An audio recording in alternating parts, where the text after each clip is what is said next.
샬롬 안녕하십니까. 오늘 말씀은 요한복음 8장 59절부터 9장 41절까지 말씀입니다. 신약성경 160면 함께 읽어보도록 하겠습니다. 8장 59절입니다. 그들이 돌을 들어 치려하거늘 예수께서 숨어 성전에서 나가시니라. 예수께서 길을 가실 때에 날 때부터 맹인된 사람을 보신지라. 제자들이 물어 이르되 랍비여, 이 사람이 맹인으로 난 것이 누구의 죄로 인함이니까? 자기니까? 그의 부모니까? 예수께서 대답하시되 이 사람이나 그 부모의 죄로 인한 것이 아니라 그에게서 하나님이 하신 일을 나타내고자 하심이라. 때가 아직 낮음에 나를 보내신 이의 일을 우리가 하여야 하리라. 밤이 오리니 그때는 아무도 일할 수 없느니라. 내가 세상에 있는 동안에는 세상의 빛이로다. 이 말씀을 하시고 땅에 침을 뱉어 진흙을 이겨 그의 눈에 바르시고 이르시되 실로암 못에 가서 씻으라 하시니, 실로암은 번역하면 보냄을 받았다는 뜻이라. 이에 가서 씻고 밝은 눈으로 왔더라. 이웃 사람들과 전에 그가 거리는 것을 보았던 사람들이 이르되 이는 앉아서 구걸하던 자가 아니냐? 어떤 사람은 그 사람이라 하며 어떤 사람은 아니라 그와 비슷하다 하거늘 자기 말은 내가 그라 하니, 그들이 묻되 그러면 내 눈이 어떻게 떠졌느냐? 대답하되 예수라는 그 사람이 진흙을 이겨 내 눈에 바르고 나더러 실로암에 가서 씻으라 하기에 가서 씻었더니 보게 되었더라. 그들이 이르되 그가 어디 있느냐? 이르되 알지 못하노라 하니라. 그들이 전에 맹인이었던 사람을 데리고 바리새인들에게 갔더라. 예수께서 진흙을 이겨 눈을 뜨게 하신 날은 안식일이라.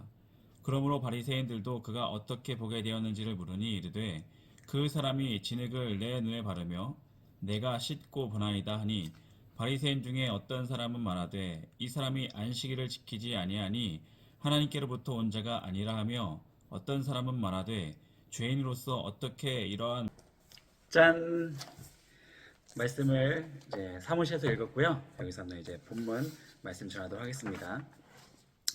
우리가 이제 누가 약한 부분이 있습니다. 말할 수 없는 부분이 있고 힘든 부분이 많죠. 근데 예를 들어서 건강에 대해서 말씀드리자면 우리가 참 이해 안 되는 부분이 있습니다. 하나님께서는 우리를 너무나 사랑하시는데 태어날 때부터 아픈 분들이 있고, 하나님을 열심히 믿는 가운데서도 질병과 고통 가운데 계신 분들이 있죠.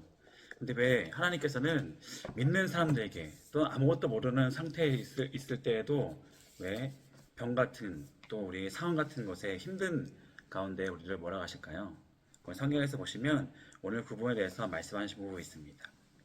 부족하고 연약한 인간에도 불구하고 예수님을 만나지 못한 중생의 경험을 하지 못하는 사람들이 있는데, 그들은 영적으로 방황할 수밖에 없겠죠. 그래서 영적인 방황 속에서 헤매고 있는 사람들은 자기 삶들을 항상 저주하고 한탄하고 자책할 수밖에 없을 것입니다. 힘든 일이 닥칠 때, 몸이 아플 때, 가정에 문제가 생길 때 영적으로 방황한 사람들, 예수님을 믿지 못하고 하나님의 구원을 경험하지 못한 사람들은 항상 인생을 비관하고 좌절할 수밖에 없을 것입니다.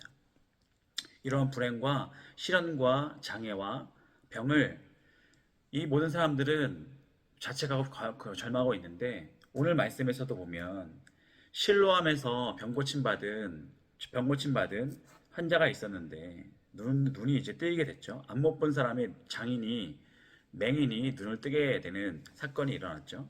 근데 이것을 다른 사람들이 어떻게 봤느냐, 오늘 성경에서 나오고 있습니다. 당시에는 불행이나 방황이나 몸 아픈 것, 이런 것들이 다 자신의 죄로 말미암아 일어난 일이다 라고 해서, 구약시대 유대인들은 아프면, 집에 문제가 생기면 죄가 있기 때문에, 죄가 많았기 때문에 우리가 죄를 씻어야 된다, 더 열심히 율법을 지켜야 된다 라고 믿었습니다. 근데 예수님께서는 전혀 다른 관점에서 말씀하시는 것이죠. 무엇이냐면 우리에게 힘든 상황이 생길 수가 있습니다. 그리고 우리에게 태어날 때부터 장애로 태어나신 분들이 있습니다. 그리고 살다가도 아프면서 장애가 생길 수도 있죠. 병이 들 때도 있죠. 근데 예수님께서는 이 질병이나 병을 하나님께서 하시는 일을 나타내고자 합니다 라고 말하고 있습니다. 하나님이 하시는 일을 나타내고자 합니다. 왜 이렇게 표현하셨을까요? 저도 어떤 목사님께서 말씀을 듣고 은혜 받은 적이 있는데, 제가 여러분들에게 말씀드렸죠. 지난주에는 이제 저희 아버지에 대해서 말씀드렸는데 이번 주에는 저희 아들 얘기를 좀 하려고 합니다. 저희 아들이 태어날 때부터 희귀 심장병을 앓고 태어났습니다. 태어날 때는 정상화 태어났는데 바이러스가 몸에 들어와서 심장이 늘어나는 질병에 걸려서 태어나자마자 8일 만에 송화 중환자실에 들어가서 그 중환자실에서 2주 동안 이제 중환자실에 있다 나왔는데 기적적으로 정말 나중에 예화로 더 말씀드리겠지만 기적적으로 이제 저희 둘째 아이가 이제 집으로 돌아왔는데 물론 지금도 희귀 심장병을 앓고 있고요. 약을 먹고 있는 상황입니다. 그래서 우리가 만약에 이런 태어날 때부터 아픈 사람들 갑자기 내가 하나님의 일을 정말 열심히 했는데도 암에 걸리고 막 불치병에 걸리신 분들이 있죠. 그랬을 때 우리는 너무나 마음이 무너질 수밖에 없습니다. 우리는 믿는 사람들인데 왜 그럴까? 그러면 이 말씀에서 봤듯이 유대인들은 우리가 병이 걸리거나 문제가 생겼을 때 우리의 죄로 인한 것이다 라고 말하고 있는데 태어날 때부터 병이 들려서 태어난 아이들은 그러면 이 아이가 죄를 지어서 태어난 것일까요? 물론 원죄는 있지만 이들이 태어난 것은 하나님께서 하시는 일을 나타내고자 함이기 때문에 이 장애인 아이들이 태어날 수 있다라는 것입니다. 무슨 뜻일까요? 이 아이들이 커가면서 주님을 만나면서 주님께 영광 돌리는 일을 통해서도 하나님께서 분명히 일하신다라는 것입니다. 여러분 혹시 보셨습니까? 지금 우리는 몸이 아프지 않은 분들은 내가 걸어서 갈 수 있고 내가 하고 싶은 일들을 할 수 있죠. 근데 장애를 갖고 있어서 잘 걷지 못하는 친구들, 안 못 보고 귀 들리지 않는 사람들은 우리보다 더 힘들게 살아갈 수밖에 없는데 정말 그들이 주님을 만났을 때는 더 크게 하나님께 감사하는 모습을 우리는 발견하게 됩니다. 왜 하나님께 더 감사할까요? 우리보다 건강하지 못하고 우리보다 가진 것도 없는데 왜 그들은 하나님께 감사하면서 찬양하면서 인생을 살아갈까요? 하나님께서 그 마음 가운데 그들을 통해서 하시고자 하는 일을 그들을 통해서 보여주는 것입니다. 이들은 불편하고 장애를 가지고 있지만 하나님께 더 감사한다. 우리 주영이가 지금 저희 둘째 아이가 희귀 심장병을 앓고 있지만 저는 주영이가 지금도 희귀 심장병을 앓고 있음에도 불구하고 뛰어다닐 수 있음에 그리고 건강해 보이는 것에 너무나 감사합니다. 물론 심장약을 먹고 있지만 하루에 2번씩 약 먹고 있지만 이 아이가 심장병으로 인하여서 지금 힘들어하지 않은 모습에 너무나 감사합니다. 여러분들 그것에 감사하십니까? 내 심장이 제대로 뛰고 있는 것에 감사하고 있는 분 계십니까? 근데 태어날 때부터 심장에 장애를 갖고 우리 주영이가 태어난 그 모습을 옆에 지켜보고 난 다음에 지금도 심장이 불안전하게 뛰고 있지만 우리 둘째 아이가 정상적으로 보이고 뛰어다닐 수 있음에 웃을 수 있음에 걸어다닐 수 있음에 학교 다닐 수 있음에 감사하게 된다는 것입니다. 이것이 하나님께서 하신 일입니다. 장애를 갖고 있음에도 불구하고 하나님 믿음을 통하여서 하나님의 기적을 체험을 통하여서 하나님께 감사하는 삶, 이것이 하나님께서 하시고자 하는 일일 것입니다. 그 사람은 장애지만 그 사람을 바라보면서 우리가 은혜 받을 수 있게끔 하나님께서 하셨다라는 것을 우리에게 보여주는 것이 하나님께서 하신 일이다라는 것입니다. 그래서 하나님이 하신 일은 죄된 인간이 구원을 받아서 하나님과 화평을 누리는 것입니다. 죄된 우리가 하나님 만나서 하나님 가운데 화평을 누리는 것. 그렇기 때문에 인간의 모든 문제는 예수님을 만남을 통해서 중생의 일들을 겪게 돼서 모든 것이 해결됩니다. 어떻게 해결되냐? 그 문제가 완전히 해소되는 것이 아니라 그 문제가 해소될 수도 있겠죠. 그러나 문제와 병고침을 받지 못한다 할지라도 주님의 만남을 통해서 내가 새롭게 거듭나게 되면 내 문제가 있음에도 불구하고 하나님께서 나와 함께 하시기 때문에 감사할 수 있는 삶, 행복한 삶, 구원받은 삶을 살아갈 수 있다라는 것입니다. 그래서 지난주에도 신유의 역사에 대해서 말씀드렸는데 신유의 역사는 하나님께서 우리를 통해서 하시고자 하는 일이 있기 때문에 우리에게 신유의 역사를 일으키시는 것입니다. 그래서 신유는 구원의 역사와 같이 연결됩니다. 날 때부터 오늘 본문에서 보시면 날 때부터 맹인된 사람이 예수님께 놀라운 치유를 받게 됩니다. 날 때부터 맹인된 사람이 예수의 말씀을 그대로 순종하게 될 때 신유의 놀라운 은혜를 체험하게 되는 것을 이 본문 말씀에서 나옵니다. 무엇이냐면 중요한 것이 예수의 말씀에 그대로 순종한 속에서 놀라운 신유의 비밀이 담겨져 있습니다. 우리의 신유의 역사를 경험하고 싶으신 분들은 기대해야 된다는 것이죠.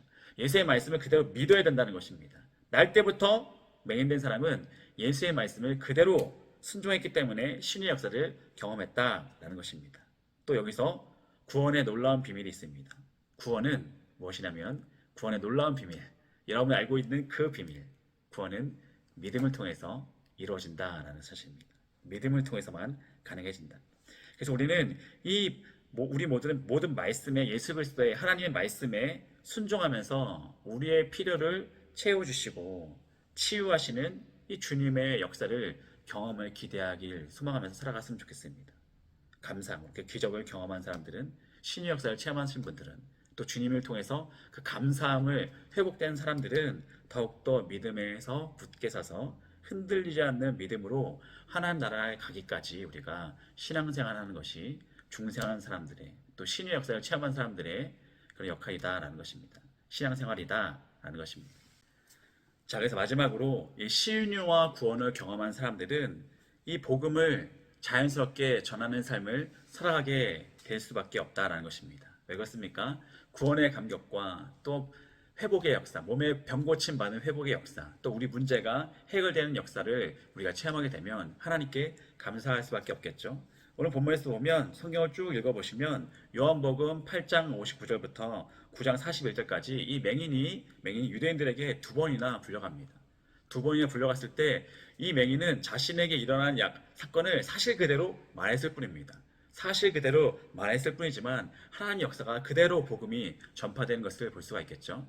하나님께서는 이렇게 이 신유와 또 모든 역사를 통하여서 하나님께서 하신 일을 나타내고자 하는 것입니다. 우리 믿는 구원을 받은 성도를 통하여서 또 신유의 역사를 체험한 사람들 통하여서 여러 가지 받은 은혜를 통하여서 우리가 받은 은혜를 그대로 사실 그대로 우리는 전할 뿐입니다. 왜 그렇습니까? 감사하기 때문에, 은혜가 되기 때문에, 나의 인생을 구원해준 우리 주님 뿐만 아니라 나의 육체적인 고통과 내 가족과 이웃에 대한 내가 사랑하는 주변에 있는 사람들을 고쳐주신 신유의 역사들을 우리가 눈으로 봤을 때 정말 하나님께서 지금도 역사하셔 살아계시는구나, 이런 것을 우리는 삶 가운데 눈으로 봤기 때문에 우리는 증인이 될 수 있겠죠. 증인이 된 사람들은 그 기쁜 감격을 우리가 전할 수밖에 없을 것입니다.